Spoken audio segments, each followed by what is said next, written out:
Good morning, everybody. It's your girl Miracle Sims, and you're listening to God, Sex, and Love, your daily dose of inspiration and juice. It is November the 19th, 2022, and today the topic is the gentleman. Happy Saturday, everyone. Happy Saturday. I hope that you all had a great day yesterday. Mine was just fine. Went and ran my errands, did pretty much everything that I had intended to do yesterday. And then Friday night we ended up having a little family movie night. So shout out to my husband for getting that pizza and everything like that. And we watched a couple of movies last night with our son. And you just can't beat those moments. Every now and then, like when we're doing something, he'll be like, "This is the best day ever," and things like that. And everybody just was getting stuffed on the pizza and the little brownie cookie situation that's over there at Domino's, and um, he'll be over there talking about we should have got an extra pizza. But yeah, it was good. It was a good time and everything like that. I had a little midday meeting as well, and we got some good stuff coming, man. I'm excited to share it with you all, but I'm gonna pump my brakes a little bit before I start sharing. I'm gonna share it at the right time, but y'all just be praying for you, girl, because I've been debating. I see things on the horizon, and everything. But I just want to keep everything going. You know what I'm saying? I know I keep having this ongoing little mental battle. And then I try to go see if I need to do something on my own. And thus far, I keep seeing that the answer is no. Um, so I mean, so maybe I'm just supposed to keep on, stay faithful in what I'm doing, and get ready to release these new concepts and whatnot. Like I said, man, when you just got so many ideas and things you want to do, you want to like start when you can, right? You want to do something now, but I keep hearing the Lord say, "Wait." So, uh, but anywho, won't get too much into that. But basically, yeah, that's what that is. And so this morning, I did wake up a little bit early, possibly around 3:15, something like that. And then I was up a little bit, and I just kind of was looking on social media, and I responded to one of the posts that was in the Let's Be Clear group, and I guess that alongside the word that stood out to me this morning and everything like that is what led me to this topic today, the gentleman, right? Um, so long story short, so 3:15 led me, when I looked at the Strong's Concordance, it led me to a phrase that meant, or two different phrases. One meant an Israelite or a brother or something like that, and then the other one meant what was the word? It was like compel or something else. And so I did go and define compel and the other word. And the common denominator between those two definitions was the word force. And that stood out to me. And I ended up looking up verses centered around that. And it led me to one. And I was kind of, looking at it and debating about it. And it had me look into the word violent and all these different things. But ultimately, after a little bit of getting distracted and just thinking about it and just looking on social media and just, pondering this idea, I went back to the word compel. And I was reminded of the Bible verse that, talks about compelling, which I'm going to read in a moment. But anyway, I remembered that verse. And that is what ultimately led me to this topic today about the gentleman. So let me go ahead and share that with you all. So again, the first thing that I wrote down today was the definition of compel. It says force or oblige someone to do something. So I was kind of surprised by the word force being in there because I never saw the word compel being force per se. When I thought about the word throughout life, I never really thought about forcing someone, right? I thought it was more so along the lines of like, you know, waving them in type of vibes, like, not necessarily forcing or whatever. So that's one thing. But then this is the verse that I was reminded of. It's Luke 14:23. It says, "And the master said to the servant, go out to the highways and hedges and compel people to come in, that my house may be filled." When you guys read that parable, that's Jesus talking to the people and giving them a parable about this rich master or something like that. And he had invited all these people to come to a banquet and whatnot. And when the banquet was ready, he's asking the servant, "Well, all the people I invited?" And the servant's letting him know that all the people that he invited had all these excuses, which actually reminded me of the thing that I responded to this morning, but I'll tell y'all that in a second. So the people had all these excuses why they couldn't come to the man's shindig. And so the man was like, "Well, I tell you what, go invite all the homeless, the maimed, all the people, invite them to come in." And there was still room, even after he invited them to come in, there was still room for him to get more people. And that's when the master told the servant this. He's like, "Go to the highways and the hedges and, just compel them to come." And basically he was saying, the people that I invited originally, they're not going to taste this feast. I'm going to invite everybody else, basically. Now that's a lot, that's a lot to be said about that on its own. Because far as I know, just like, again, Mr. Turek and all those people have said, like, God is a gentleman. He's not going to force you to be in his presence. At the end of the day, he's sending an invitation and you can accept it or not. And if you don't accept it, then he's going to invite the next person and the next person. Whoever's willing to accept it is who's going to reap the benefits or enjoy the feast, right? That's what I'm receiving when I read that this morning. And I mean, and everything like that. But it's just very interesting. If I go back to that concept of us having all the excuses, you guys can read in the Go Deeper section, like the things that people said. But if I just remember off the top of my head, like one of them was like, "Oh, he has a wife now, so he can't come. Oh, he just bought some cattle or something, so he got to tend to those. The person can't come." And I mean, the Bible is very clear about what it has to say about that as well in the Go Deeper section. So by all means, y'all can go deeper about the excuses and everything. But I guess my main thing that I wanted to share this morning is, at the end of the day, that doesn't take away the fact that you got the invitation first, right? So anybody that has heard about Christ or anything, you have received the invitation.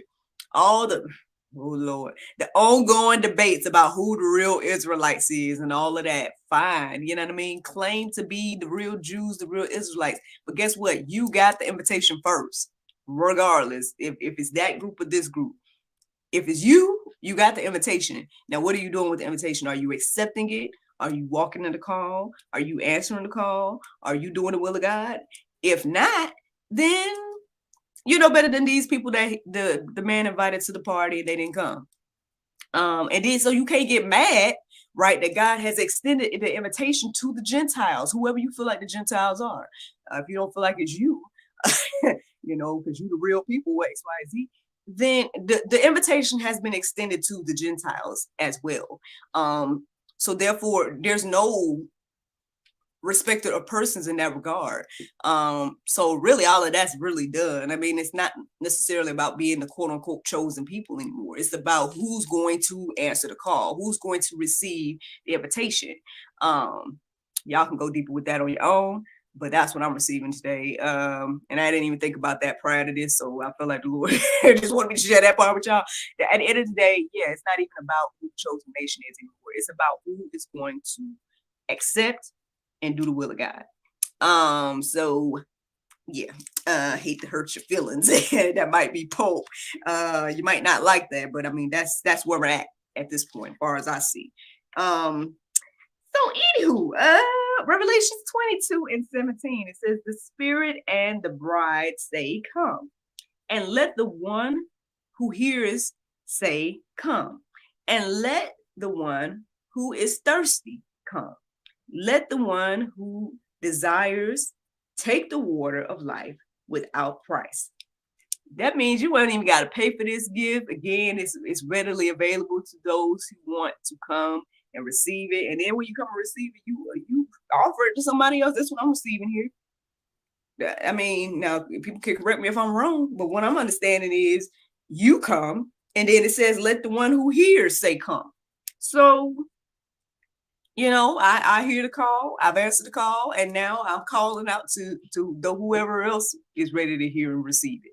And guess what? It's free, friend. You ain't even got and that's the other thing too. Like when I thought about the word force and everything like that this morning, I just was like, again, I don't recall there being a force thing. Like I know people feel like that, right? Because again, there are certain rules and certain attributes that Christians should uphold, right? So it's like, oh, you're forcing me to do whatever, you know.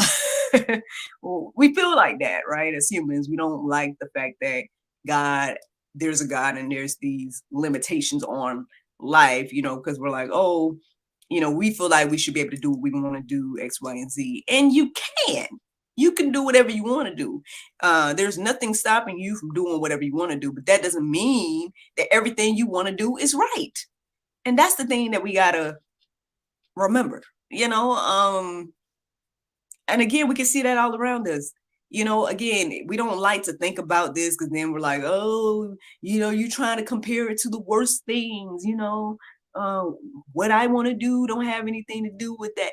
Yeah, well, I think even the smallest minute thing, that if it's not the will of God and if it's outside of the will of God, it will have an effect on you, your family, your community, and everything. Even those things that you think is only affecting you. It's not only affecting you because you are connected to others. So again, again, your choices matter. Everybody's choices matter. At the end of the day, again, we like to think like, oh, well, if this makes me happy, if it makes me happy, then why does it matter to you? Blah, blah, blah, blah. Well, again, just because something makes you happy doesn't mean that it's right. I don't know how else to say that. Like I could give examples, but I don't even know if it's worth giving the examples, because at the end of the day, I feel like a lot of people know this stuff. You just don't care, and you still want to do whatever you want to do. So even if I break this down and start like giving a whole list of examples, it's like, because then we're making light of, again, we like to feel like, oh, this sin is bigger than that sin, blah, blah, blah, blah. And so it's not about that per se. Just anything that you think of, anything that's on your heart and mind that you're like, hey, well, this only affects me. Really, truly think about that. Think about, does it really, truly affect only you? And then, hey, if you can comment below, by all means, comment below and let me know, hey, well, you're wrong because this only affects me. And then fine, maybe we can talk about it or something. But far as the way I feel like, yeah, even the most minute thing that we can think about that we're like, oh, this only affects me. Nah, I could probably sit here, if I really truly be honest with myself, I could see how this could affect not only me, but my family and my community. And it goes on and on and on, because you matter, friend. Whether you know it or not, you matter, and your choices matter. Because yeah, they affect how you do life. I don't know what, again, I feel like if I just keep going at this point, I'm just going to start breaking down certain scenes and stuff. So it's like, let me keep going. We're going to see what the Lord do. If you want me to do that, fine, but I'm just going to keep going in this moment. So let's go. I mean, it's an oldie good but goodie, y'all. Y'all know this verse already. Yeah, John 3:16. Come on, y'all. Look, for God so loved the world that he gave his only son, that whoever believes in him shall not perish but have eternal life. Whoever believes in him. Again, the invitation is there. God is a gentleman. He's not going to force you. He's just going to keep inviting people. And whoever comes is the one that's going to receive the banquet, the feast, the blessings. And whoever don't come, you're going to lose the invitation. That's it. I mean, again, we can make all the excuses in the world and think that it doesn't make a difference though from what I'm receiving. Like, and let's talk about that for a second. So the thing I came across this morning was this post, and they were talking about how cheaters are gonna cheat. It doesn't matter what the person does, and somebody felt the need to be like, oh well, I guess they were speaking on the behalf of men and talking about men cheat because X, Y, and Z, and the problems could be resolved if X, Y, and Z. And I mean, listen, I can only think about me and my situation, you know what I'm saying? And as a wife, you know what I mean?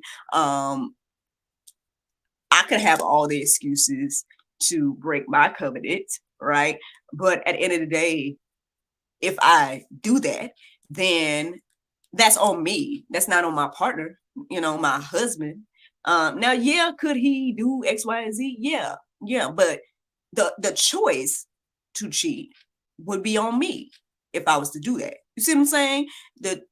I would have to hold myself accountable, and whatever consequences would be on me. Now, do I personally feel like that's beneficial for me to do in a marriage? No. But some people do. Some people feel like, oh, well, because my spouse didn't do X, Y, and Z, then I'm free to do X, Y, and Z because, they got excuses, just like the people they got the invitation. Y'all got all the excuses about why you feel like it's either worth or not worth it, whatever it is, whether it's talking about invitation or whether it's talking about marriage or whatever the case is. And but at the end of the day, that choice is yours. Nobody else's fault. Nobody else's nothing. It's your choice. Because at the end of the day, for example, if I just keep using me, so I'm not pointing fingers at nobody else. Again, if I, as a married person, decide to go and break my covenant by cheating on my husband, how is that my husband's fault? Regardless of what he do, I'm still married. And I know that. Therefore, it's a choice if I go and do that. So with that being said, again, we got choices out here in life. There's things called self-control and everything like that. We can make all the excuses in the world and to try to make ourselves feel better about our choices. But at the end of the day, that doesn't matter. Again, regardless of whatever my husband do, I'm still a wife. I'm still a mother. And if it would behoove me not to break that covenant. That's me though. People might not see it that way. Now, again, same thing when it comes to this whole invitation situation. At the end of the day, you receive the invitation. Now, whether you accept the invitation or not, that's you and your choice. Now, you can do that or you can not do that. But at the end of the day, we can't get mad that somebody else got the invitation now. And somebody else was willing to accept the invitation and reap all the benefits of accepting the invitation. So, whatever way y'all can put it. I mean, that's just a little random side note about excuses and stuff like that. Again, y'all can go deeper with the excuses chat. Plenty of verses in the Go Deeper section to peruse and let marinate on your heart, souls, and minds. But the Bible verse of today is Proverbs 17:17. It says, a friend loveth at all times, and a brother is born in adversity. Friends, I hope you all enjoyed this juice this morning. I look forward to talking to you all on Monday, if the Lord's will. And I hope that you guys have a wonderful, wonderful weekend. And thank you to everybody that tuned in last night to the talk show, the God, Sex, and Love talk show. By all means, go and support our friends over at Better Topics. I think that's the name of the thing. Our friends, yes, Miss Deanna Idris over there at Better Topics. They got a new game that is launching. I believe they have a Kickstarter that is out right now. And so go and support them. You guys should be able to see the episode on GodSexAndLove.com. And I look forward to talking to you all on Monday, if the Lord's will. Bye-bye. And there you go, Facebook, YouTube, Rumble, anybody listening to the sound of my voice. I hope that you all are encouraged and inspired. Again, the Lord is a gentleman. He's not going to force you to do not one thing. No thing will he force you.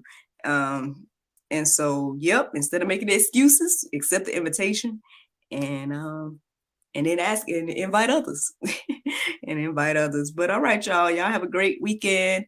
And like I said, I look forward to talking to y'all on Monday if the Lord's will. Bye-bye.